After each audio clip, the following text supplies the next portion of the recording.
بسم اللہ الرحمن الرحیم۔ دوستو، جیسے کہ آپ کو علم ہے کہ برطانیہ میں کورونا وائرس کی وجہ سے تمام عبادت گاہیں مساجد کے ساتھ سب بند کر دی گئی ہے، اس لیے اب یہ سوال لوگ پوچھ رہے ہیں کہ جماعت کی نماز گھروں میں کس طرح پڑھی جائے، تو میں اس کا آسان طریقہ مختصر الفاظ میں بیان کر دیتا ہوں۔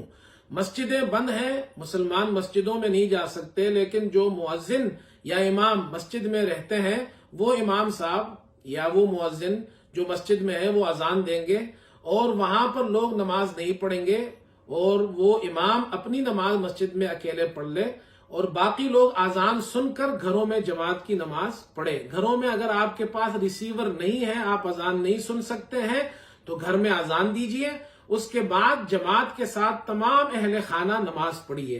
امام صاحب آگے ہو جائیں گے، پیچھے سے ایک شخص اقامت دے گا اور مردوں کی صف امام کے پیچھے ہوگی، اور اس کے بعد بچیوں کی اور خواتین کی صف مردوں کے صف کے پیچھے ہوگی۔ یاد رکھیے، خواتین سیم نماز میں مردوں کے ساتھ ایک صف میں کھڑی نہیں ہو سکتی۔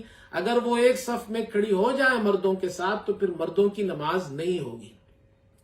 اور اللہ سے دعا مانگیے، پریشان ہونے کی ضرورت نہیں، یہ اللہ کی طرف سے ابتلا ہے۔ مساجد اگر بند ہو گئی ہیں، نمازیں بند نہیں ہیں، اذان گھروں میں دیجیے، جماعتیں گھروں میں پڑھیے، اس لیے جماعت، اذان، نماز بند نہیں ہوئی ہے۔ بیت اللہ شریف میں اگر طواف یا عمرہ نہیں ہو رہا تو بھی پریشان نہ ہو، یہ آزمائش ہے، وہ ابھی بھی ہمارا قبلہ ہے، وہ قبلہ بند نہیں ہوا ہے، پوری دنیا کے لیے آج بھی وہی قبلہ ہے۔